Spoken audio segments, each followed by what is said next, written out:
नमस्कार, आप देख रहे हैं दिल्ली ग्लो न्यूज और मैं हूं आपके साथ सपना।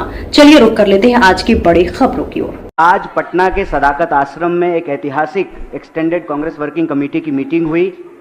वैसे तो इस मीटिंग में कई मुद्दों पर चर्चा हुई, देश भर के विषय पर चर्चा हुआ, संगठन सृजन पे चर्चा हुआ, लेकिन इस बैठक का फोकस बिहार था और वोट चोरी का सवाल था।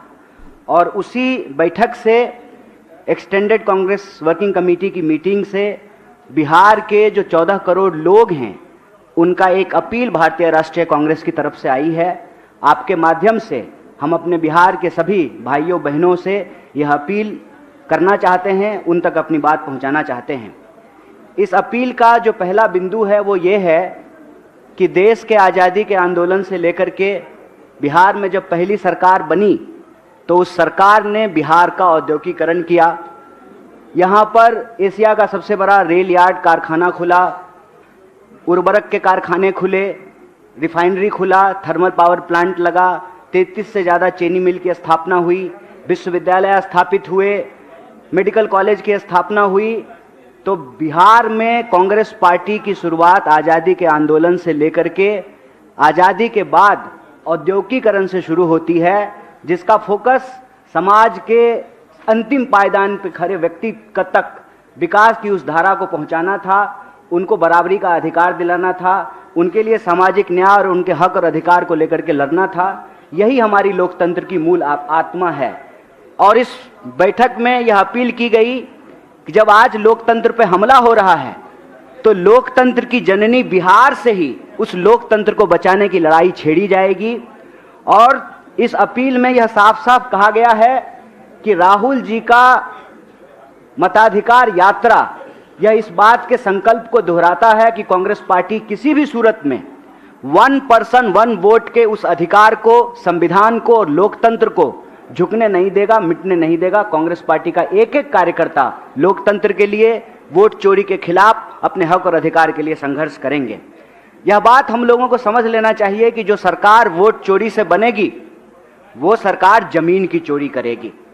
और यह बात बार बार राहुल जी उठा रहे थे, कांग्रेस पार्टी उठा रही थी कि जो सरकार वोट चोरी से बनेगी वो सरकार पेपर लीक कराएगी, वो सरकार पलायन नहीं रोकेगी, वो सरकार भ्रष्टाचार करेगी, वह सरकार देश के जल जंगल जमीन को अपने दोस्तों के हवाले करेगी।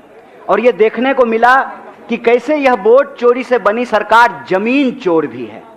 और अभी भागलपुर में प्रधानमंत्री जी के दोस्त को 1 रुपए में 1 रुपए प्रति एकड़ के दर से जो है उनको जमीनें दी गई है। तो यह वोट चोरी की सरकार जमीन चोर है। और जब सरकार वोट चोरी से बनती है तो वो सिर्फ जमीन चोरी नहीं करती है, वो इस देश के, इस प्रदेश के युवाओं का भविष्य चोरी करती है, वह लोगों के रोजगार को छीनती है। तो यह जो वोट चोरी से बनी सरकार है वह रोजगार चोर सरकार है। और वो रोजगार चोर सरकार ऐसे है कि आप बीपीएससी का एग्जाम उठा करके देख लीजिए, टीआरई 4 का एग्जाम उठा करके देख लीजिए, बिहार में होने वाला कोई ऐसा एग्जाम नहीं है जहां पेपर लीक नहीं हो रहा है। और उसके खिलाफ जब बिहार के नौजवान सड़कों पर उतरते हैं, अपना हक मांगते हैं, तो उनके ऊपर लाठियां बरसाई जाती है। हम नौकरी मांग रहे हैं, हमको लाठियां दी जा रही है। तो वोट चोरी से बनी यह सरकार रोजगार चोर है। इसके साथ साथ हमने बिहार में यह देखा है कि आए दिनों लगातार कानून व्यवस्था बिगड़ती जा रही है। और आज कांग्रेस प्रेसिडेंट ने एक बड़ी अच्छी बात कही। उन्होंने कहा कि यह सुशासन नहीं है, कुशासन है। और ऐसा लगता है कि प्रशासन जो है बहुत लंबी छुट्टी पे चली गई है बिहार की। प्रशासन तभी एक्टिव होता है जब स्टूडेंट को पीटना हो, जब शिक्षकों को पीटना हो। प्रशासन तभी एक्टिव होती है जब शराब माफिया से, भ्रष्टाचार में पैसा वसूलना हो। इस प्रदेश का शासन और प्रशासन जो है वो लंबे समय के लिए छुट्टी पे चला गया है। इसीलिए वोट चोरी से बनी हुई सरकार अपराधियों के संरक्षण से चलती है। जो सरकार वोट चोरी से बनी है उस सरकार को अपराधी चलाते हैं। इसीलिए बिहार की हालत यह है कि आज मानसून में जितना पानी नहीं बरसा उससे ज्यादा गोलियां बरसी हैं। तो वोट चोरी से बनी हुई सरकार लोगों के शासन, प्रशासन और सुशासन के अधिकार की भी चोरी करती है। तो यह जो अपील है आज कांग्रेस वर्किंग कमेटी ने बिहार के मतदाताओं के नाम जारी किया है। हम उसके एक एक बिंदु को डिटेल से नहीं बोल रहे हैं, संक्षेप में आपके बीच में रखा है। यह अपील आप तमाम मीडिया के साथियों को मिल जाएगा। और हमारा आपसे निवेदन है कि बिहार के हक की इस लड़ाई में, संविधान बचाने की इस लड़ाई में, वोट चोरी को रोकने के लिए और लोगों की नौकरी के लिए, पलायन को रोकने के लिए, भागीदारी के लिए इस मुहिम में हमारा साथ दीजिए। बहुत बहुत शुक्रिया, बहुत बहुत धन्यवाद।